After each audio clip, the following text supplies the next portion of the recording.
I thought the exact same thing.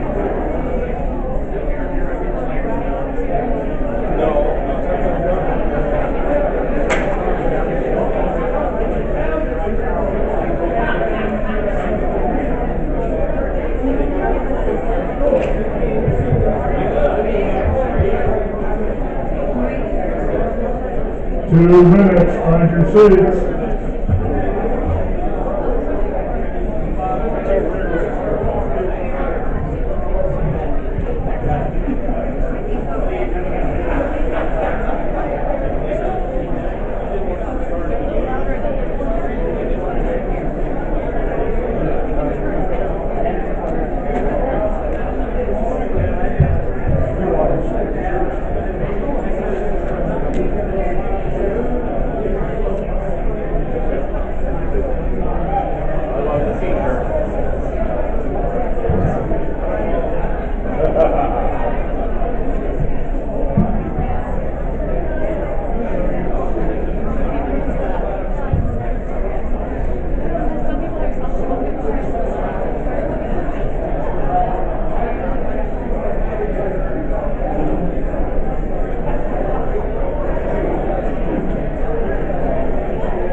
Will everyone please be seated so we can get started on time?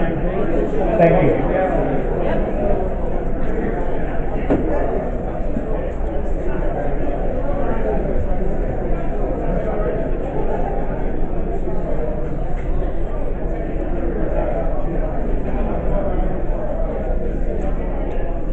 Will you please take your seats so we can get the debate started?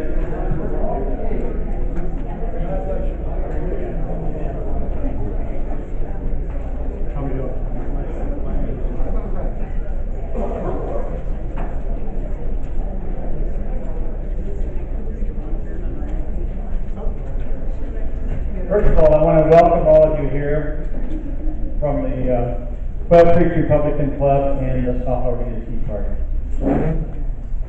Would you all please stand for the invocation?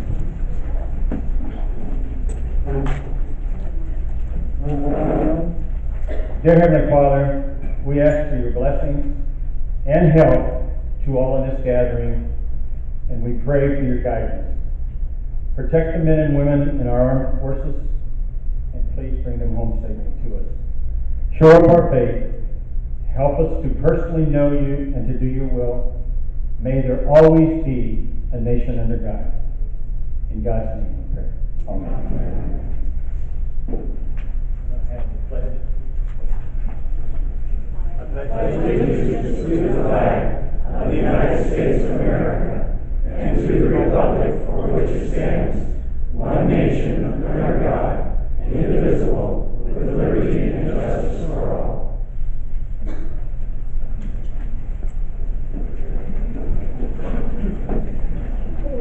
Before we start, today is Armed Forces Day, and I'd like to recognize all the current men and women serving, as well as all of our veterans. So would you please stand for us?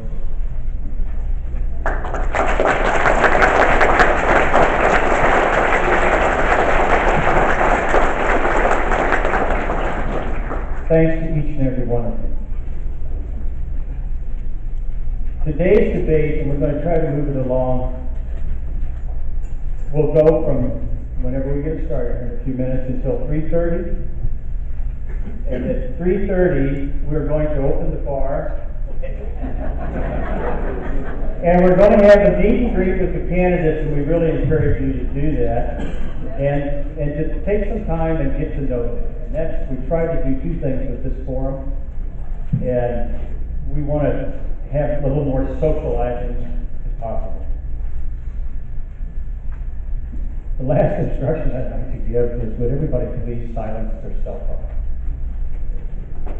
I'm going to ask Don Woolley, the coordinator of the Sahuarita Tea Party, to come up and introduce the moderators and our three candidates. So Don and candidates, you may all come up.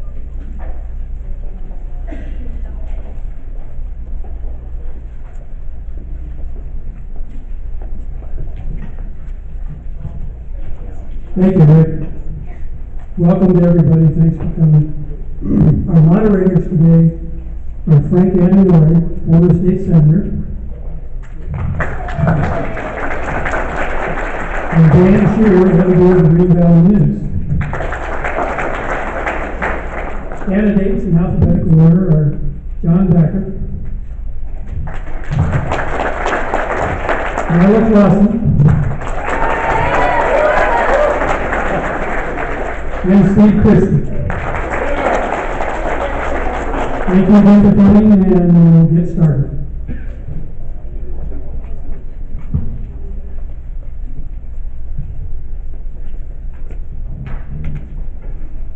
Thank you, candidates, for being here. We're going to start with a brief opening statement. We're going to start with you, Mr. Becker. You have 2 minutes. Thank you. Is this on?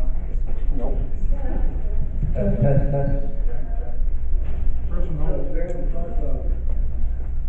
Hello?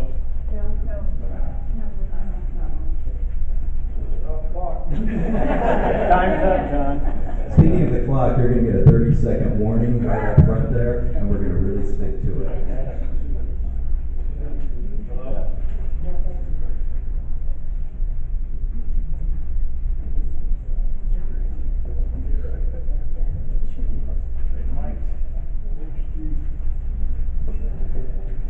John, why don't you take this and just start?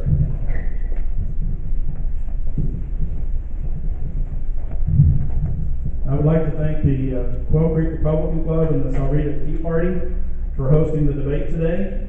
I'm honored and humbled to stand before you. Since I've not run for office before, I'd like to take a moment to share a little bit about my background. Let me start off by saying what I'm not. I'm not wealthy. I'm not widely recognized as the establishment candidate. I'm not a newcomer to Pima County, and I've not been campaigning for half the time I've lived in Pima County. Now for what I am. I'm an Air Force veteran who, starting in July 4th, 1984, lived and worked on Davis Mountain, worked as an aircraft electrician on the A-10, and then later moved to the Air National Guard and worked on the F-16s. I've earned 4 college degrees while working full-time and supporting my family. Over 25 years of technology experience, which includes writing a county treasurer system, which was once used by 4 Arizona counties. Over the last 3 years, I've traveled across America, helping commercial customers, local, state, and federal government agencies to find fraud, waste, and abuse. I am or have been a business owner, a licensed realtor, and a licensed insurance agent. I have been active in the community. Among other things, I've served as a Cub Master for PAC 328 in the Green Valley for 4 years. I've also taught college as an adjunct instructor at Wayland Baptist University. I've personally lived through the economic spectrum of poverty to upper middle class. I've walked in your shoes. During my life, I've never been given anything but opportunities, and I've worked very hard to make the most of them. I thrive on competition and refuse to be outworked. I ask for your support. Back. Thank you.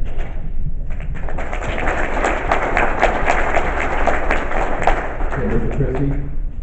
Mr. Shearer, before I begin my comments, and if it takes time for my allotment, so be it. But especially in light of the Armed Forces Day today, I would like to publicly take this time to acknowledge and express our deepest thanks and gratitude to my esteemed opponents, to both of them, for their military service to our country.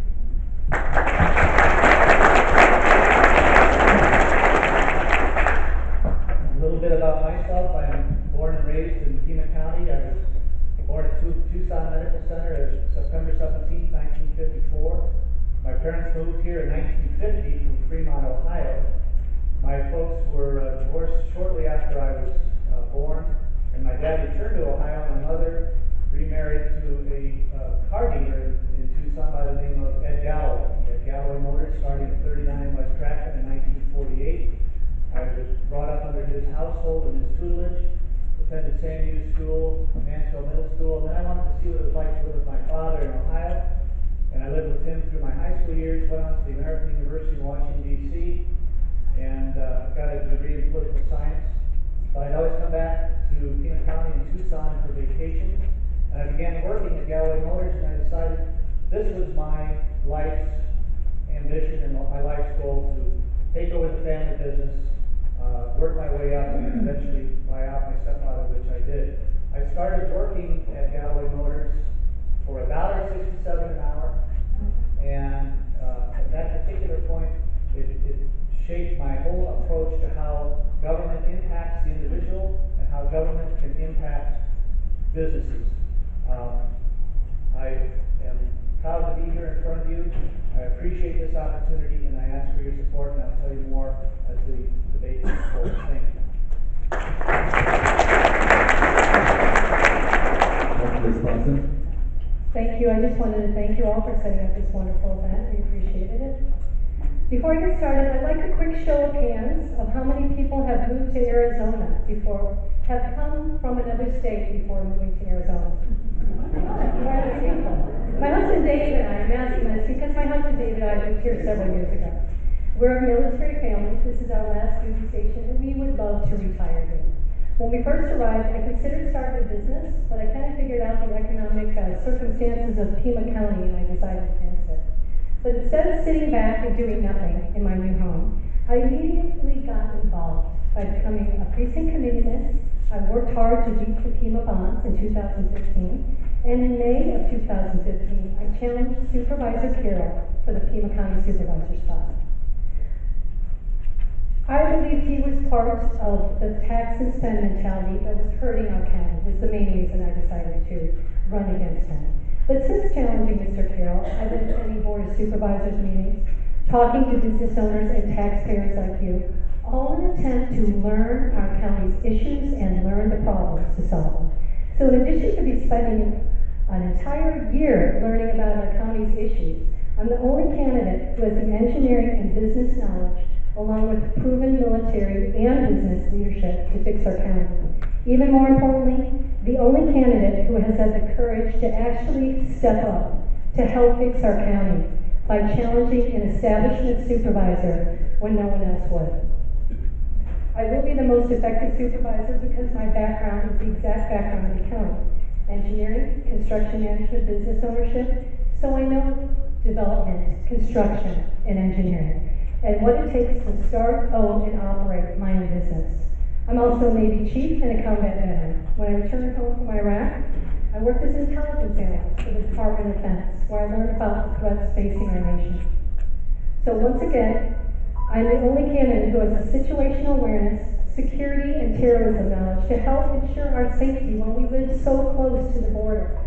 My military leadership positions have taught me how to make difficult decisions regardless of circumstances, much like the ones that will be facing me as your supervisor. Thank you.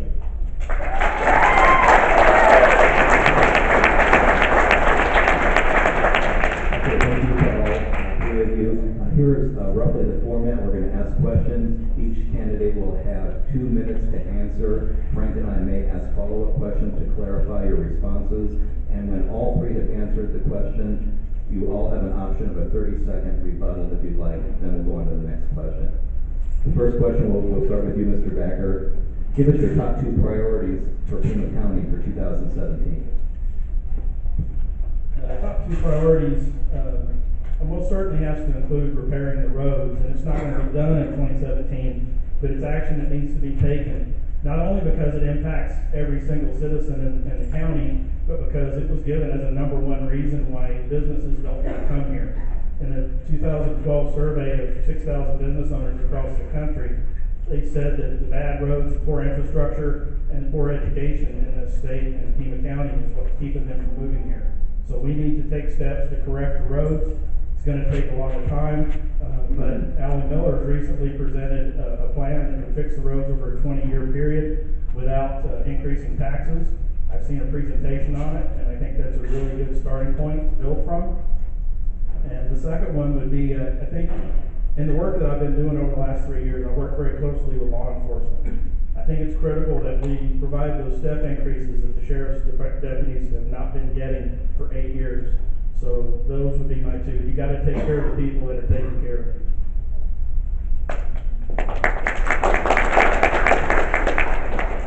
My first two priorities, one would be to establish and create a task force of forensic accounting to find out where the money has been spent and where the money is being spent and why it's being spent, where it's being spent in Pima County.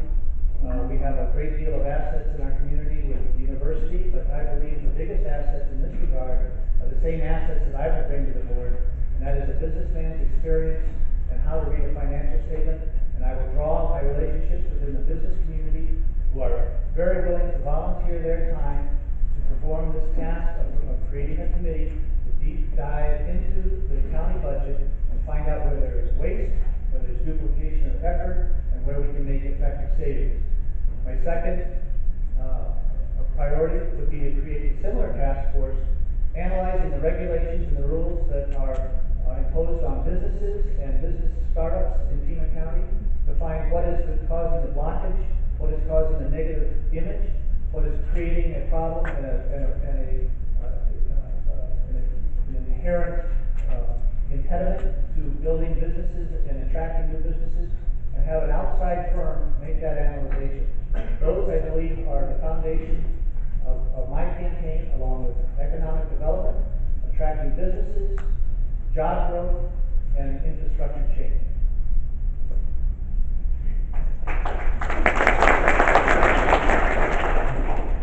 My first two priorities would include, one, dealing with the economic failing structure of our Pima County, and two, pay our deputies.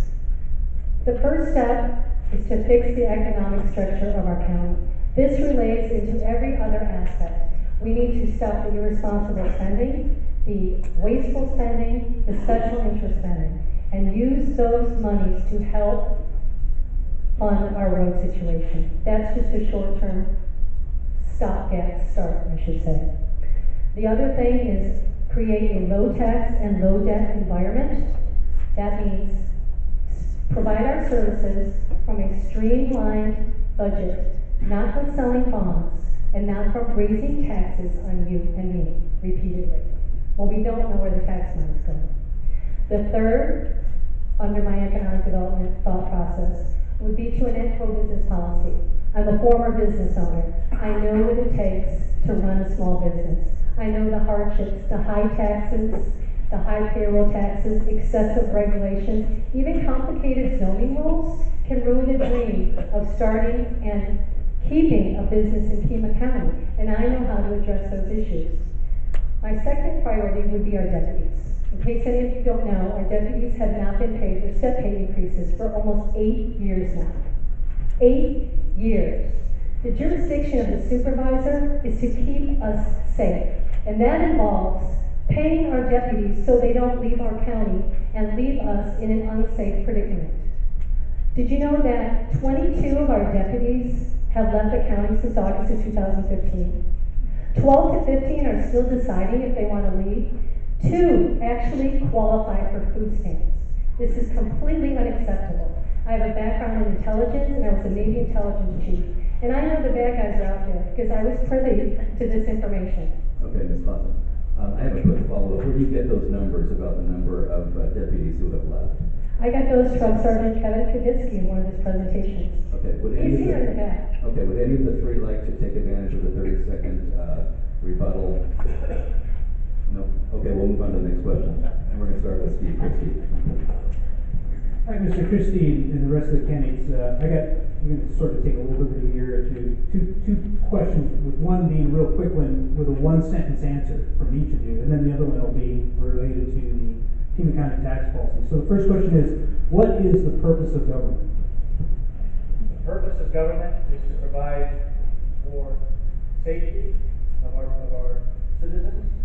It is the purpose of government to provide infrastructure, transportation, roads, highways, commerce and trade. And it is the purpose of the government to also include a park system that would enhance the quality of life in our community. And basically, my view of the purpose of government is to provide those core services, but to stay out of the way of the private lives of the individual and of the business world as well. To make sure that that government doesn't stand in the way of increasing job growth and business development, and that. That's a long sentence. I'm sorry. So I got you. I just wanted a nice and succinct answer for what you believe the purpose of government is. That was it. Purpose, I would have to say, stay out of the private lives of people and business. Ms. Clausen. I don't know if I can get here. The purpose of county government, I'm assuming you're asking, to me, is not to create and pick and choose winners and losers in business. The purpose of county government is to do its government job, which is provide us with infrastructure, create a low-tax, low-debt environment, and create an atmosphere in which businesses can thrive, so we can attract more business, expand our tax base, and get our services going. Mr. Becker.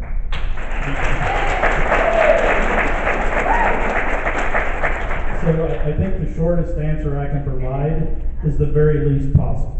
All right, so that segues into my next question. So before I came down, I went to Beth Ford's website. She's the county treasurer. And if you go to the website, you can see and get a list, and I have it here in my hand, of every tax that is assessed in Pima County. There are over 200 individual tax assessments in Pima County on the taxpayers of this county, making this county one of the highest taxed counties in the state of Arizona. And the question I have now is, with that in mind, and the burden that is being placed on people, particularly people on fixed incomes and people with low incomes, even if they rent, they still pay that tax because their landlord passes that on to them. And we are dealing with a county that's in poverty and has so many economic issues. What is your plan to reduce that tax burden while increasing the effectiveness of government? Mr. Christy, will go with you first, and then Ms. Paul. Do I get more than one word then? You get 2 minutes. Now you get 2 minutes. What Senator Antenori has pointed out is so true, is that there are myriad number of taxes that are placed on all aspects and phases on the citizenry of Pima County. It would be my job as your representative and a member of the board to analyze all those taxes, and to, along with that forensic accounting, is to analyze the need for those taxes, what they do, what they serve, how much they cost, and ways to repeal them. I honestly believe that the best way to address such taxes and issues of property tax is to create a business atmosphere that will attract and create jobs. When we have people come and want to move to Pima County and want to start lives here and bring families here and enjoy the quality of life here and live here, that is going to increase property values. That will increase everybody's property values, and at that point, we can lower that adjusted rate that the supervisors set way back in 2000 and never reduced, even though the valuations of property had risen then. And it's my job as a watchdog for the taxpayer to make sure that we don't have these taxes that are an unnecessary burden to the individual and the businesses. And it's something that it has to be done on a study session basis. And I believe I had to do it every month in my own business. I got a financial statement every month. It was put on my desk, and the first thing I turned to was the expense side. I analyzed it line by line by line to see what could be reduced, what expenses could be removed, what cost efficiencies could be made, and that same set of tools that I used for 40 years of operating and owning my own business in Pima County, I will bring in the same manner to the Board of Supervisors.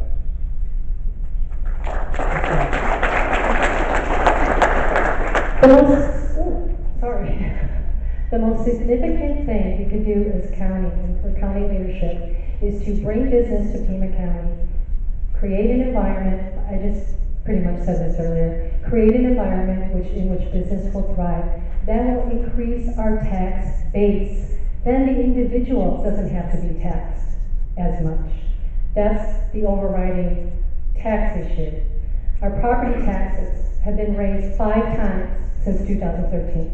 And part of the problem with these tax increases is we don't know really where the tax money is going to. I propose to mandate a list of projects, designated payments, and property purchase that are to be purchased from the proposed tax hikes, ahead of the tax hike approval or disapproval, and put in place a follow-up method to ensure that the money is used as promised. I'll give you an example. The secondary library property tax has been raised on average 16% in years 2013, 14, and 15. Do we know where that money has gone? Not really. Example 2. For a second year in a row, Mr. Huckleberry wants to increase flood control district budget. Last year, we raised taxes, the raised taxes brought in an additional $1.1 million.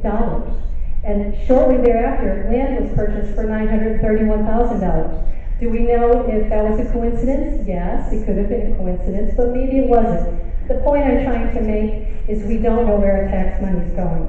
So if we have a organized situation, paper process, if you will, of explaining what that tax money is going to and a follow-up program to ensure that that's where the money is going to, then I propose that. And as your supervisor, I propose to treat the taxes like they were my own money in my own household budget.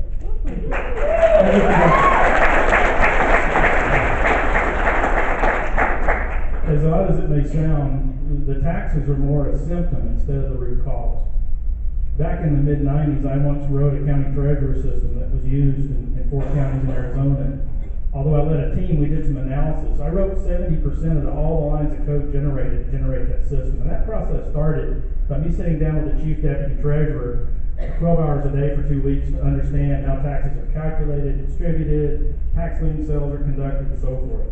And when we had the economic downturn in 2007, 2008, a lot of people got confused when the values of their taxes were going down, but they weren't seeing an equal amount of their taxes going down because they thought the taxes were based on the value of their home. Well, if the budget's out of whack, the rate that's charged